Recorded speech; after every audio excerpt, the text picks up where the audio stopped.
എന്ത് കഴിക്കണമെന്നും ഏത് കുടിക്കണമെന്നും എങ്ങനെ കുളിക്കണമെന്നും മലയാളിയെ പഠിപ്പിച്ച് കൊള്ള നടത്തുന്ന കുത്തക കമ്പനികളുടെ കാപട്യത്തിന്റെ മുഖമാണ് പോയ വാരത്തിൽ അഴിഞ്ഞു വീണത്.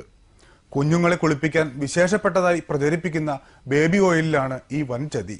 ബേബി ഉൽപ്പന്നങ്ങളുടെ നിർമ്മാണത്തിലെ പ്രമുഖരായ ജോൺസൺ ആൻഡ് ജോൺസൺ കമ്പനിയുടെ ഉൽപ്പന്നങ്ങൾ കുഞ്ഞുങ്ങൾക്ക് ചർമ്മരോഗങ്ങൾക്കും മരണത്തിനും വരെ കാരണമാകുമെന്നാണ് കണ്ടെത്തിയിരിക്കുന്നത്.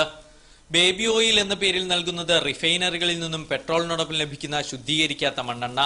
ഇക്കാര്യം കമ്പനി തന്നെ സമ്മതിച്ചുകൊണ്ട് ഉൽപ്പന്നത്തിന് പുറത്ത് രേഖപ്പെടുത്തിയിട്ടുണ്ട്. Food and drugs control commission കേസെടുത്തതിനെ തുടർന്നാണ് രേഖാമൂലമുള്ള ഈ മുന്നറിയിപ്പ് ജോൺസൺ ആൻഡ് ജോൺസൺ തന്നെ രേഖപ്പെടുത്തിയത്. പക്ഷേ ഇവ വായിക്കാൻ കഴിയാത്ത വളരെ ചെറിയ അക്ഷരങ്ങളിൽ എഴുതുന്നതിനാൽ ഉപഭോക്താക്കൾ വഞ്ചിതരാകുന്നു. Johnson and Johnson's baby oil കുപ്പിയുടെ പുറകില് ഒരു വാർണിംഗ് അവർ എഴുതി വെച്ചിട്ടുണ്ട്.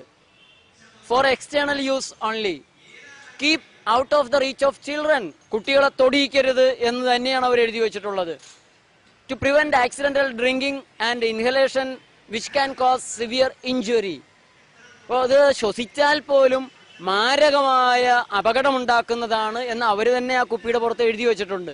ജോൺസൺ ആൻഡ് ജോൺസന്റെ baby powder, baby shampoo, baby soap, hair oil തുടങ്ങി എല്ലാ ഉൽപ്പന്നങ്ങളും കുഞ്ഞുങ്ങളിൽ നിന്നും മാറ്റിവെക്കണമെന്ന രേഖാമൂലം മുന്നറിയിപ്പ് നൽകിയാണ് ഉൽപ്പന്നം നിലവിൽ പുറത്തിറക്കുന്നതും.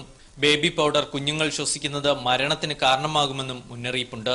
ജോൺസൺ ആൻഡ് ജോൺസന്റെ ഉൽപ്പന്നങ്ങളെല്ലാം തന്നെ കുട്ടികളെ ലക്ഷ്യമാക്കിയിട്ടുള്ള ഉൽപ്പന്നങ്ങളാണ്. ആ ഉൽപ്പന്നങ്ങൾ കുട്ടികൾക്ക് അലർജി, ആസ്തമ, ത്വക്ക് രോഗങ്ങൾ, ക്യാൻസർ വരെ ഉണ്ടാക്കുന്നതാണ്.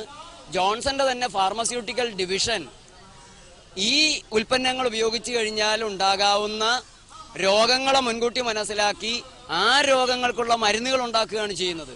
പ്രകൃതി ജീവനത്തിന്റെ പ്രചാരകനായ ഡോക്ടർ ജേക്കബ് വടക്കുംചേരിയും സുഹൃത്തുക്കളും നാടുനീളെ ഈ തട്ടിപ്പിന്റെ ഹീനതന്ത്രം തുറന്നു കാട്ടുകയാണ്. എറണാകുളത്ത് ബേബി ഓയിൽ കത്തിച്ചായിരുന്നു പ്രതിഷേധം. നമ്മുടെ കുട്ടികളെ രോഗികളാക്കണമെങ്കിൽ ജോൺസന്റെ ബേബി കെയർ ബേബി ഓയിൽ, ആ സാധനം ഒലിവ് ഓയിലാണെന്നാണ് പലരുടെയും വിശ്വാസം. ഇന്ത്യക്കാർക്ക് നിലവാരമില്ലാത്ത നാലാംകിട ഉത്പന്നങ്ങൾ മതി എന്ന വൻകിട കമ്പനികളുടെ ധിക്കാരമാണ് ഏറെ ഗുരുതരം.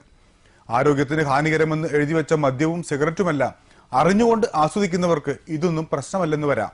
എന്നാൽ ഒന്നും അറിയാത്ത കുഞ്ഞുങ്ങളെയും കുരുതി കഴിക്കണോ എന്നതാണ് പ്രധാന പ്രശ്നം.